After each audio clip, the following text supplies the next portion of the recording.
Alex Jamison was sharing a glass of white wine with her older sister, Amber, and talking to her precocious, soon-to-be 6-year-old niece, Zoe. Decker and Jamison were here on vacation from solving crimes as part of a special task force at the FBI back in Washington.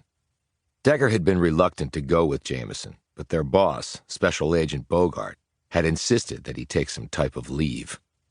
And when Jamison had suggested that he accompany her on a visit to her sister, Decker couldn't think of a single other place to go. So here I am.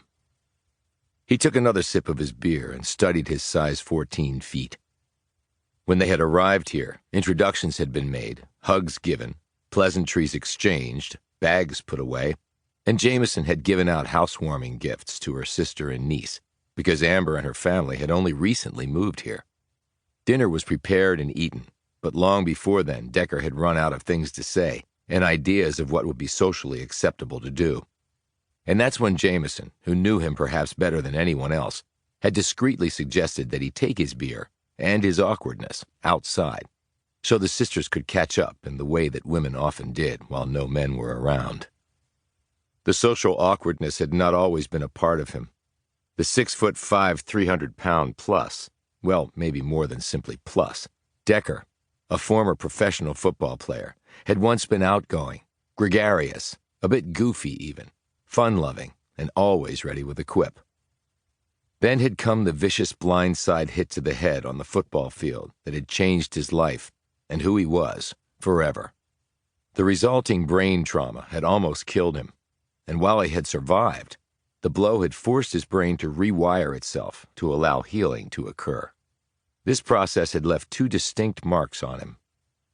One was hyperthymesia, or perfect recall. Those possessing such a condition often could apply it only to autobiographical information, and often had below-average memory capacities in other aspects of their lives. But not Decker. It was as though someone had placed a camera with a limitless capacity to take pictures in his head. He was the memory man, unable to forget anything. Decker had found it a decidedly mixed blessing.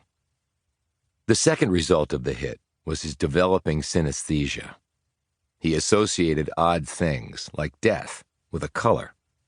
In the case of death, it was a visceral electric blue that could raise the hairs on the back of Decker's neck and make him feel sick to his stomach. Along with his brain change, his personality had been transformed. The gregarious, fun-loving prankster had forever vanished, and in its place is me. With his football career irreversibly over, he had gone on to become a cop, and then a homicide detective in his hometown of Burlington, Ohio. He had been married to a wonderful woman named Cassandra, or Cassie as he always called her, and they had had a beautiful child named Molly. Had. It was all past tense, because he no longer had a wonderful wife or a beautiful child. Who killed you? Who murdered you? Well, Decker had figured out who had taken his family from him, and the person had paid the ultimate price. Yet it was nothing in comparison to the price that Decker had paid, that he would pay every minute until he drew his last breath. And Alex says you can't forget anything. Decker turned from these musings to the source of the query. Zoe Mitchell, twin blonde ponytails, long-sleeved pink shirt with flowers on it, and white shorts showing off dimpled knees, stared curiously at him across the width of the wooden deck attached to the back of her house. My memory's pretty good, yeah, said Decker. Zoe held up a sheet of paper. On it were about a dozen very long numbers. She passed it to him. Can you remember all these? She asked hopefully. Decker glanced at it and then handed the paper back to her. Does that mean you can't remember them? Said Zoe, the disappointment clear on her freckled face. No, it means that I already did. He recited the numbers back to her in the same order they appeared on the page, because that's what he saw in his head, the page of numbers. She broke into a toothy grin. That is so cool. You think so? Said Decker. Her pale blue eyes widened at his remark. Don't you? Sometimes, yeah.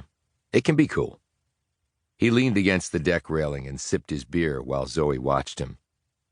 And Alex says you catch bad people.